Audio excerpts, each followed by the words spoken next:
It is the final race of the day. It's the Championship Cup, the Chevrolet Cup at Seafair. And here are the storylines we will follow for today. Can he do it? Dave Villwock, he's won here before, but not for a while. He's got the fastest boat on the water. Will he prevail? Steve David hopes not. He'd like to be a repeat winner, winning for the sausage boat a year ago. Can Steve David and Team Oberto do it again? And 2 out of the last 3 Seafairs, Jean Thioret in the U-37 Beacon Plumbing boat has won. Jean Thioret hasn't had a great weekend, but it could all get better right now in the championship of the Chevrolet Cup at Seafair. This is the Chevy Cup Championship, brought to you by Chevrolet. See your Northwest Chevy dealer or visit us online at ChevyDealer.com. And is presented for Seafair by Chevrolet, an American Revolution. Time to take a look at the lineups. It's going to be a full field with the Miss Elstrom Elam Plus. That's Dave Villwock, the Oh Boy Oberto, and Steve David. Miss Beacon Plumbing, Jean Thioret. The Graham Trucking Boat, J. Michael Kelly. We've got lots of speed in this one. The MirageBoats.com, FormulaBoats.com, and the Our Gang Racing Team is the trailer. Kip Brown at the controls. The lights have cleared the course. They're celebrating their champion. And as we look out over the waters of Lake Washington, nobody has left. In fact, the boats have probably kind of jammed in there a little closer, Chip, to the log boom. They want to get a look at the fastest things on water. Yeah, what happens on the log boom is people pay, I don't know, hundreds of dollars per foot on the log boom, and then these people come in at the end and tie up next to them, just crawl over the top of their multi-million-dollar yacht so they can watch the race. And look at the fans. You know, people, Seafair, sometimes they say, oh, it's passé. You know, Seattle's gone beyond Seafair. Look at this picture and tell me that Seafair isn't alive and well in Seattle. I mean, Seattle needs this. This is part of the fabric of the city, and here we are before the final heat. This is, when I was a kid, there was Christmas Eve, and there was the final heat at Seafair, and here we are. We're just about 8 minutes away from that final, unless there's a clock stoppage somewhere along the way, so everybody is getting set, getting their best positions to find and watch the boat race out there on the lake in front of them. Meantime, here in the pits as well, all eyes have turned to the water as the boats are on the water, much bigger boats than that one we're looking at. But all those boats are on the water, and the pilots are inside, and they are going through their final last-minute checks. Chip, what are they talking? What are they thinking about? The mechanics are going over everything they've done the past 3 hours. Did I remember to do this? Did I remember to do that? They're asking their teammates, did you remember? They look over each other's shoulder to make sure that everybody did what they need to do. The drivers are full of tension right now.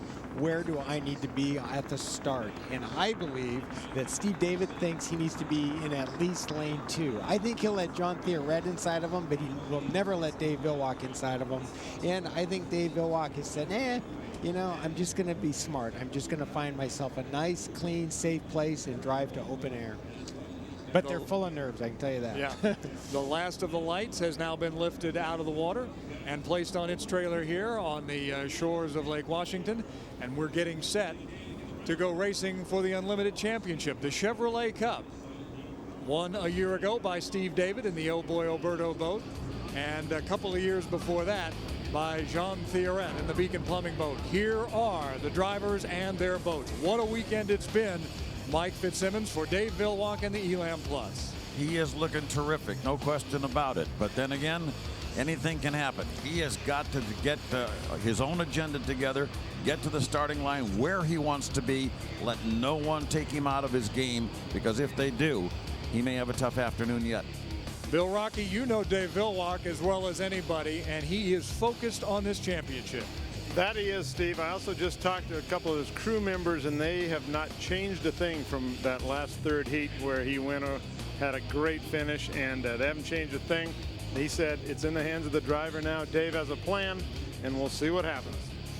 All right, Bill. The U6, the Oh Boy Oberto, they won a year ago for their namesake Art Oberto. Can they do it again, Chip? Steve David can only beat Vilwalk from the inside and if he has a better start. There's no way he can beat him from the outside. On the other hand, I think he believes he can beat John Theoret from the outside, so I think he'll let John Theoret inside of him, but he's got to get that boat inside of Dave Vilwalk. Speaking of Jean Theoret, the U-37, the Beacon Plumbing boat, he too has had a big weekend, but his boat just hasn't been quite up to speed, Mike. It sure was a week ago in Tri-Cities. He had everybody handled over there. If they have that same combination on and he has the same confidence as he had last week, look for him to be right out front. Let's head down to the pits to talk about the Theoret team and the plumbing team. That's Guard. Well, Steve, it's kind of funny. I've been over here for about 10 minutes, and you can definitely tell it's the final. This Beacon Plumbing team was all smiles, all giggles. They were all giddy pretty much the whole afternoon. All of a sudden, the game faces are on. And talk about teams making changes and some teams not making changes. The Beacon Plumbing team changed out the prop. They switched out into a brand new motor. It's basically a whole new boat when it comes to the mechanics of this thing, guys. All right, Guard. The U-13 Graham trucking boat with J. Michael Kelly. Poor J. Michael. Born with a lot of racing skills, but he hasn't had the opportunity or the equipment to show him. I hope today is the day he can do that. He also seems down to me. All weekend he has seemed down, and I'd love to be able to talk to him and understand what's eating him. I hope everything gets better for him right now. The U-100, the Mirage boat, Greg Hopp is at the controls of that one. He's got a couple of second-place finishes, Mike. But, you know, when we think of the U-100 team, we think of Fred Leland, and you always wish the best for that gentleman. We certainly do, and our hearts go out to Fred Leland, but I think he knows in his own heart of hearts his boat's not ready for a Chevrolet Cup win today. The U5 boat, the Formulas.com, Jeff Bernard just kind of went off earlier today on the officials, made a poor decision, and now he's going to have to deal with the other fast boats. But Chip, he's got a pretty fast boat himself. He's got a very fast boat, and kind of like Kaylee in the lights, he's had kind of a rough day, and I think he didn't handle it maybe as well as he could have, but that can all be erased with a great start up the inside and have a great 5 laps. He wins this race, everything else is forgotten. And finally, Mike, what a treat it is for our trailer, our gang team, our gang racing, Kip Brown, Nate Brown. They are in the final, and they said earlier if they could make it to the final, it would be a successful day. Yeah, it is a successful day, but now this young man is a boat racer, and he's thinking success might mean something other than just making it to the final. He'd like to pick off a few folks and finish high. So they still have the canopy open with the umbrella up, keeping their driver cool, because we have had a bit of a delay yet again. There have been some issues we understand on the log boom. Now the clock is moving once again, but they backed it up 5 minutes about 3 minutes ago.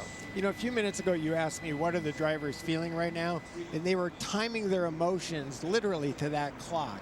And there's nothing worse than being strapped in. You've got your psychological clock going, and then all of a sudden a crew member sticks his head in and says 5-minute delay. You kind of have to start this emotional process all over again, and I remember hating that so much. Well, and Pat, you've been around, you've seen a lot of races. You do this obviously for safety reasons almost exclusively. If a boat wanders away from the log boom and gets too close, you have to stop everything. You cannot allow that to happen, right? Absolutely. You know, just one accident could spoil an entire event, and so precaution is number one, and then comes racing. Let us remember, too, gentlemen, that this is a 5-lap, as Chip alluded to moments ago, a 5-lap affair, not a 3-lap affair. Those sprint races in 3 laps, if a mistake is made, there's not much you can do to recover from it. In 5 laps, it is possible. Things happen. Mechanical things have to continue to run properly for a lot longer, almost double time, and anything can go wrong. Some drivers have sat back and waited to see if they could break somebody by putting the pressure on, and it's worked. Other folks have taken those 5 laps and just run away from everybody else and have been a country mile ahead when it was all over with. Nevertheless, though, 5 laps is a different kind of race than 3. Yeah, we have a little bit of time here. I want to turn the clock back just a little bit, because I think we all saw and participated in some of the greatest television Seattle Seattle's ever seen, and that was Kaylee Perkins and Paul Becker, because we're seeing history in the making there. That lady is outstanding. She's got the charisma. She did a competitive job out there today. She is in the future of this sport, and she will pack these shores with women when she climbs into a big unlimited, and I pray that it happens before long. It's like I said, the sport needs her more than she needs the sport. Well, Pat, I don't mean to argue with you again. I knew you would. I think it was when I drove, that packed the shores with women. At least that's what I thought. Steve? You didn't notice anything. You only saw right in front of you. That's the only thing you thought about. I know I covered those pits when you were driving, and you were the most focused person who wanted to know, talk to, hear from nobody except to focus on what you had to do, much like some of these racers are doing right now. Yeah, and that's so hard to do. And right now, we're coming up on 6 minutes to the start. It was a 5-minute delay because these clocks, they're all 5-minute clocks, so they can't do it by, delay it 3 minutes. It has to be a full 5 minutes, so these clocks come back to a number that's divisible by 5. But we're getting ready to go now. This is where friendship ceases and competition begins. Phil Walk's the first one out, starting his game plan. He's a pretty confident guy, too, and I think realistically he could start probably the 3 or the 4 lane and handle this field if his start is good. If anybody gets in his face, and let's remember, last couple of seasons here on Lake Washington, people did, and he's thinking about that.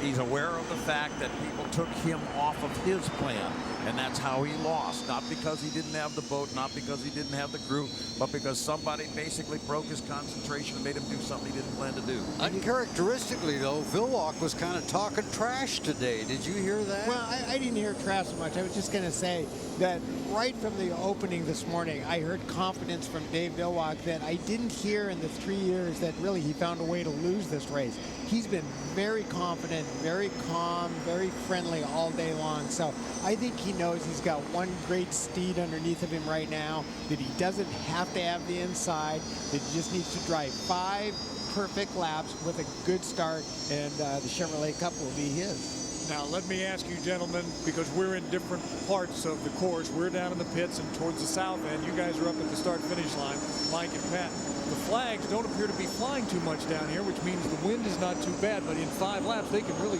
churn this course up, can they not? This race course gets very rough regardless of whether there's any wind, even rougher when there is a wind. Right now we have a very, very soft breeze out of the northeast. It's not going to be a factor as far as wind is concerned on any part of the race course. That can change, of course, in a heartbeat, so it could still be a problem. I was looking at some of the flags out on the log boom, and they're really quite limp as well. I don't believe we've got any wind problem. The race course is in excellent condition, but that also means that particularly in turn 1, after you go around one time, there is going to be a tremendous sea of waves and rollers down there that are just going to stand there and wait for you the next time around. You can see these, what we call parallel rollers. So you can see those wakes on your screen there. Those are the wakes off of each boat, and they just pile up. Every time a boat makes a lap, it adds to the collection of wakes. So by the time they get to the first corner, that first corner is going to be all cut up from those wakes, and it's going to be rough, even though there's no wind blowing. Ladies and gentlemen, Jack in the Box offers cheeseburgers and congratulations to the fastest qualifier here in the Chevrolet Cup final at Seafair. Is he unstoppable? Well, last year we thought he was, and it turns out that Oberto won. But this year again, he's still the top qualifier. Dave Villwock in the U1 Elam. Fastest in this heat, fastest here at Seafair this year. And for the best in fast seafood anytime, or fast food anytime, stop by your nearest Jack in the Box today. J. Michael Kelly's cowling, his snorkel cowling is flapping around already at low speed. It's become disconnected. This is going to be a problem for him when he starts to pick up the pace here in just a few moments. This also gives us a chance here, just under 3 minutes, to talk about the starting sequence. The rules are different this year. You have to be on a plane at all times. If you start pushing water over the front of your sponson for longer than 5 seconds, you can be disqualified. You can be sent around an extra lap, penalized for the process. The boats are going slow right now, and some of them are pushing a little water, but they'll be told literally by their radio guys, hey, the officials say step it up. therefore increase your speed. That messes up your anticipated starting sequence to a certain extent because you're being prodded a little bit, which is a little bit different from the way it was when the boats were able to just creep up at the start. But they're all hunting each other now down in that lower corner. At this point, the hot dogs, with the exception of Jeff Bernard, are hunting each other out. At low speeds, they are staying on each other. Thierret and Steve David, for example, you're looking through Thierret's window as he passes Dave Villwalk for a moment, but as they're going around and around and around, sooner or later they're going to take the jump into the lanes they want to go for. They're all too early to take the first lane yet. They're early again. Dave did a great job getting the inside. So then John Thierret got ahead of him to move over the inside. Now, where they are right now, they should be actually a minute from now. They are way early. We're seeing a repeat of last year. Now, if somebody's really smart, like, well, I'm sorry, but Kip Brown has to stay behind, but somebody should stay back and slingshot these guys. Look at how slow he's going. Let me tell you, that boat is off plane right now, and for longer than 5 seconds, and several of them are. Now, we could in fact see an enforcement. It happened a couple of times in final heats in the earlier season, and if we do see an enforcement, fines may already have been, or that is, infractions may have already been incurred. So we'll have to see just exactly what happens. Again, we're going to go around 5 times here. So early, Mike, there. So early again because everybody believes they have to have the inside. So somebody's got to be smart enough to hang back here and get a run at the start. So when these guys that are coming up earlier hit the line at 100 miles an hour, they hit it at 150. But they are now committed as they pass that yellow buoy going into the turn there. They must now hold their lanes as they come around, and Jean Thierret has got the inside lane next to him. It's in lane number 2. It looks like it's going to be Jeff Bernard. Now let's see exactly where they're 10 seconds early, Mike. You should be there at 10 seconds. Yeah, you should. No, it's not Jeff Bernard on the inside. It's going to be Thierret, and right next to him it's going to be the Elam. Jeff Bernard is in lane 4, Steve David in lane 3. Here they come. They're going to try to ratchet up the power curve here to get to the line. They're going to make it all right with a legal start. That isn't going to be the problem, but not everybody's at the kind of speed they want to have. Thierret's in a good position right now, though, on the inside, and holding Dave Villwalk off to the left, to the right of him, rather, on his hip as they come through that corner. Stephen David lagging back just a little bit, and Jeff Bernard, the 4th boat in that particular picture, as they get out of that turn, Chip. Well, I tell you what, Dave Villwalk's got his hands full now. He's just got to rely on his boat being a superior piece of equipment and just drive around the outside of John Thierret with sheer boat speed and power, and you're starting to see him do it right now. Well, he's staying right with him, that's for sure, but the question is, does he really have enough power to do a blow-by there? He's actually lagged back just a little bit now. Thierret gets off the corner, and now Dave Villwalk is trying to get on the throttle. In the meantime, great battle for 3rd and 4th also between Bernard and Steve David back there on the outside. Pat, what's the speed? 145, 565 for Thierret. Into that corner again, and Thierret's got him handled right at the moment, Chip. I tell you what, he stretched it out from one lap to the other. I'm going to start calling John Thierret Mr. Final Heat. He always can reach down somewhere and find something spectacular and come up with it right when he needs it. Now Dave is in big trouble. I don't know that he's got the power to power around him. Jeff Bernard just passed Steve David out of that corner. Now Steve David's trying to come back on him. Jeff trying to pick up points on him there in the battle for 3rd and 4th. Jean Thierret coming out of the corner here on lap number 2 and in control of this by almost a rooster tail now. It looks like Dave Villwalk does not have the beans to be able to catch him because he's actually pulled away a little bit further. Jean Thierret in the checkerboard Beacon Plumbing comes across the line, and what's your speed, Pat? 140, 449. It doesn't get any better than this. Look at that battle for 3rd and 4th. Dave is falling into the clutches of Steve David. Steve David is coming up. Well, now he's going to have to go to the outside of Dave Villwalk. He was starting to fall into the clutches of Villwalk. He hit an awful lot of water there as he came through the rooster tail, and that really slowed him down, and that allows Jeff Bernard to try to take another shot at him. So we got 2 races going, 1st, 2nd, 3rd, 4th, but in 1st place right at the moment, Jean Thierret has just played good and out of town here as far as Dave Villwalk is concerned, getting further and further away from him,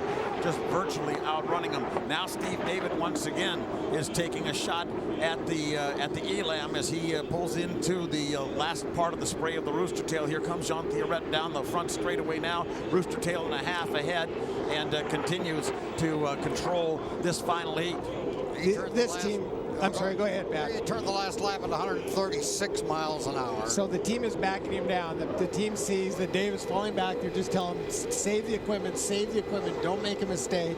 But he's got to keep the pace up because it's not beyond Dave to sneak up there. John Theoret is a phenomenal driver. He's not a good driver. He's not a great driver. He's a phenomenal driver. If he can pull this off, to win the Chevrolet Cup 3 out of 4 years with, frankly, an underdog boat, that's something amazing. He was ahead like this in Tri-Cities last week when he threw a prop. And anything can happen. And Dave has made some of it up again. He has made some of it up. In fact, John's got to be thinking about, I threw a prop in Tri-Cities last weekend, right about where I am right now. Dave has pulled a little bit closer to him. Actually, he's making a huge mistake right now. John Theoret is running inside the water of Kip. And here comes Dave Villwock. John Theoret needs to move outside of that wake. He's got to move outside of that wake right there. He's moved outside of this wake to try to get into some good water. Nope, he's laying right in that in that rough water, and that's going to hurt him. But I think it's too late for Dave Villwock. I think you're right. He is to the outside now, and he probably heard you talking to him there because he's actually coming up fast enough to lap Kip Brown if he continues at this pace. But John Theoret looks like right now, and unless he's hearing any kind of footsteps or gremlins in the engine compartment, that he's going to be another winner on Lake Washington. I had a bit of lunch with him today, and I said, "Can you win?" And he just smiled at me, this big smile that said, "Yeah, I can do this." Indeed, he can. Here's the checkered flag. John Theoret wins the Chevrolet Cup at Seafair for the 3rd time. The French-Canadian in the Beacon Plumbing from Seattle is your winner. Dave Villwock second in the Miss Elam. Oh boy, Oberto, last year's champion, in 3rd place overall. And coming down in 4th place and having a rough ride of it also is Jeff Bernard. Let me also say John Theoret had the race won last week when the propeller let him down by doing the same thing. The guy's a phenomenon. He certainly did. And of course, this is the guy that has forced Dave Villwock off of his game plan time and again, and he does it almost always at Villwock's expense. It is. Dave has struggled. You know, he struggled when John Theoret came to this sport. It's really made Dave's life very hard, and it's going to be interesting to hear what Dave has to say. Basically, John got the inside from him. I believe John was in front of him at the start line. So, you know, John did a great job. It's going to be interesting to hear what Dave said. Let's look at the start and see where John was in relationship to Dave. So here they come. That's John Theoret on the inside and Dave Villwock, I believe, right next to him. Steve David is just outside. And Steve David's lane 3. You can see that John Theoret got on the accelerator early, and here is the start line right there, and he's going to get there before Dave Villwock. Now that's the cardinal sin for somebody, is don't let a guy be inside of you, and if he is inside of you, don't let him be to the line before you. And nobody jumped. Let's take a look at the clock. Here's they come to the line, no jumpers. Pretty the clock nice. Was fine. Pretty good nice start there for everybody. I tell you what, we saw Paul Becker drive what I think was a perfect race. I think we just saw another perfect race by John Theoret. But interestingly, Chip and Mike, you guys were talking before they hit the starting line about how the kinds of decisions that were being made to almost go off plane and to almost stop just to get that inside lane, but it was worth it for John Theoret. It was worth it, and they're actually now designing the boats to do that. In the old days, the boats wouldn't go that slow, and they are actually now designing that into the boat. So apparently there might be a penalty. We don't know exactly what at this point, but we have heard the word penalty batted around, so we're waiting to hear from the officials. Well, Chip, whether there's a penalty or not, I got to tell you, we're looking at a sport where no one any longer dominates. I remember the years of always Budweiser, always Atlas Van Lines. We come out here now, 4 or 5 boats. We don't know who's going to win. It's so exciting. It really is, Pat, and I'm glad I'm not driving right now because there's too many good boats, there's too many young, good drivers, and it's tough to win. If there is a penalty, it occurred before the start when the boats were going very, very slow. And I mentioned at that time that there was the possibility that this time the slow boats would be enforced. If that is the case, that's where the penalty would have been on the back chute. But, Mike, they did give him the checkered flag. They gave Theoret the checkered flag. Elam is celebrating as they won. So that's what I'm talking about. It's Theoret that they may have the penalty, but let's find out for sure. The 37 was penalized, so it is not the winner. The Elam is the winner. Oh, Dave Vilwalk pulled it off. Apparently, John Theoret, I have to believe it happened during that 1.5 minute period that Dave had the lane, and John probably came in front. That's my guess. But you know, the thing that concerns me here, is that almost every one of those boats were off plane and could have all been penalized equally. You see him pushing the water over the recovery area. He's virtually off plane. There's no question that he is. Yeah, but I agree with you, Mike. I saw a lot of boats going about the same speed. Elam was off plane. So was Steve David. They all were off plane, and that becomes selective enforcement. One might say, well, you know, one of them was bearing the nose of the recovery area of the sponson, and that was really, really, really off plane. It's kind of like underneath the basket. You could call a foul any time, but the reality of it is that they didn't call that at any time. They called it in the final heat when it all counted. Yeah, Mike, let's head down to the pits and find out just when Dave Vilwalk found out that he was declared the winner. Bill Rocky's got him. Thanks, Steve. Dave, when did you know that you were the winner? Right in the first lap, they said 1 lap penalty, so I was chasing him down there, and then they said 1 lap penalty, just take it easy, take it easy, take it easy. You got like three rooster tail lead on Oberto, so we just backed off then and defended against Oberto. What's this mean to you? It's been since 2004 you won. For this team, and for the Ronald McDonald's house, for Mazak, for the Haas family, for the Elstrom family, it's an awesome feeling. Once again here in Seattle, you know, they worked really hard this week, and the crew did a lot of things in between to what they thought the boat needed for Seattle, and they were right. And we came up with an awesome combination. It was going to be hard to beat today. And then I had the confidence to go out and stick it in places I haven't had the confidence to go into for a couple of years. Had there not been a penalty, would you have driven this differently? Oh, yeah, I could have gone around him. Good job, Dave. Yeah. You could have gone around him. Yeah, we were pulling him, and, you know, it was really in the first half a lap, really, that they told us he had a 1 minute penalty. Right. Okay, well, congratulations, Dave. Steve? Dave Vilwalk pretty happy right now. All right, Bill. Now a 9-time winner on Lake Washington is Dave Vilwalk, and the man who ran a great race but now finds out he's been penalized and he does not win is with our guard Swanson. Thanks, Steve. It was a very weird thing. I mean, everybody's high-fiving each other, and then all of a sudden we find out about the penalty here in the Beacon team and the Beacon crew. And Dejan, tell me when you found out and what happened exactly. Well, apparently I was told I was off plane before the start, but as far as I'm concerned, I was going the same speed as everybody else. So why am I getting penalized for off plane and the other guys are not? Well, that's what Chip Hanauer and Fitzsimmons was talking about. They said it's kind of like a selective officiating. Is that how you're feeling right now? Absolutely, you know, because I just feel it's unfair. We're just all going the same speed, and you know, I had the inside lane, had a great start, and you know, the race was done there. And there's nothing really you can do about it right now. Well, maybe we're going to appeal it, but you know, I know there's the thing that's nice here in Seattle. We have KIRO here that's got, you know, helicopter shots, and I think, you know, we can prove our thing. But right now it's on a hold, but it's very disappointing. But you know, thank God for this race here, and we did a good job. The guys did a fantastic job. Beacon Plumbing, you know, an American family, insurance. We're all happy, you know, real pleased for him, but.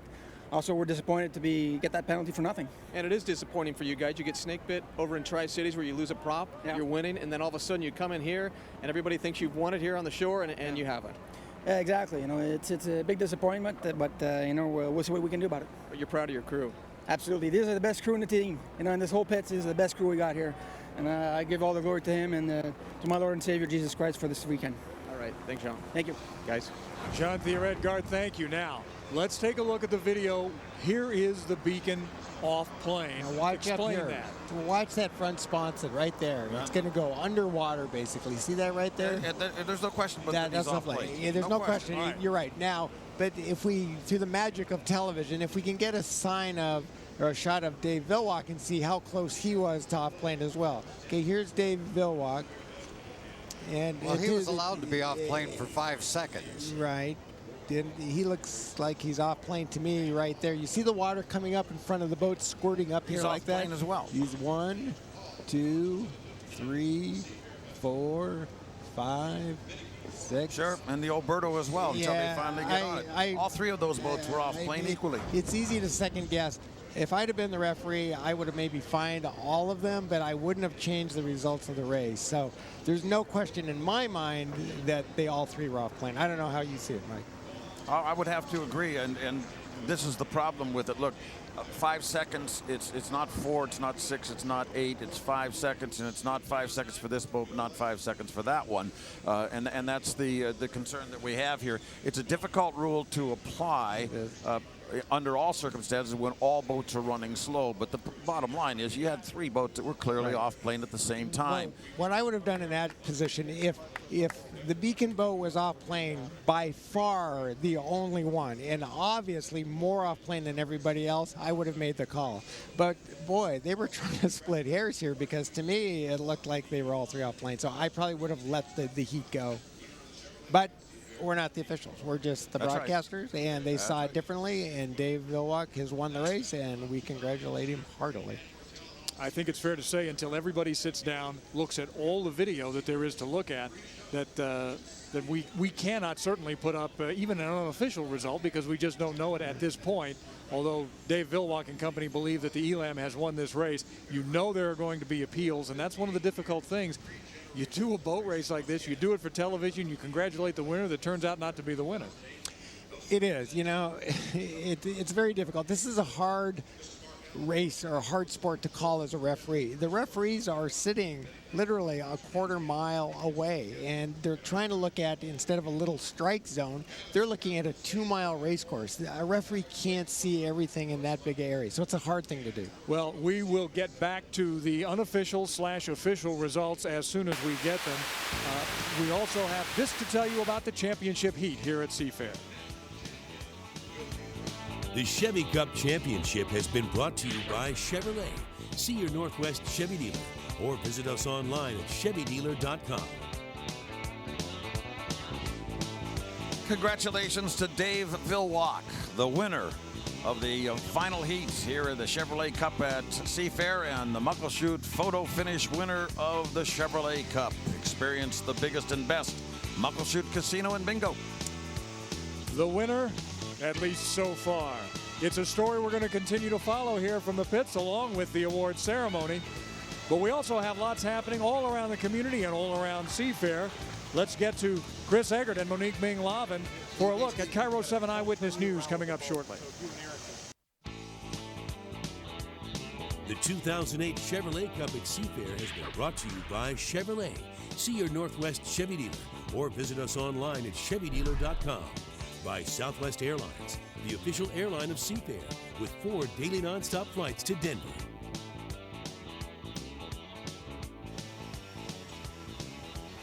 And so we hope, we think, we're not sure, but we believe Elam is your winner of the Chevrolet Cup at Seafair for 2008. Dave Villwock and company, but it was an oh-so-strange race, as it turns out. And that's the way these kind of races can be sometimes at Seafair, right? They can. They're hard to officiate, and it's difficult. We've seen other controversial finishes. I don't think we've heard the last of this one, but again, congratulations to Dave Villwock. He did what they asked him to do. He didn't get a call, and he's declared the victor. Congratulations to Paul Becker, who won the Unlimited Lights Championship today as well, and to all the drivers, and of course to all the fans and all those who came out to see the air show today, sponsored by KeyBank and Boeing. Thanks so much to all of them. It has been a great day of racing, and as always, to Pat O'Day and to Mike Fitzsimmons at the start-finish line, you guys have done a yeoman's job. Terrific job. Thank you. Congratulations on a great race. And we'll see if, in fact, the race that we saw is the race that ends up being the winning race. Meantime, we've had a very busy day with boats going over, champions working like crazy in their boats, and an air show to boot with people dangling in midair with stars and stripes. What a terrific day it's been on the water. And for that man to win again at Seafair, well, this could be just the end of a great weekend for Dave Villwock. Absolutely. And it's been a while. I think he hasn't won here since 2004, so they've tried very, very hard, and this is a sweet redemption for Dave. The Blue Angels, again, another great performance, and even our old buddy Chip Hanauer in a boat. Again, after 9 years. But it's always great to have him up here, the best in the business, helping us bring to you the excitement, the fun of Seafair, and certainly the great racing that you saw here at Seafair today. All those folks out on the log boom had a great time. Chip and everyone else did as well. For all of our great technicians and everyone here at KIRO 7, thanks for being with us. I'm Steve Rabel. Now let's head to KIRO 7 Eyewitness News, which starts right now.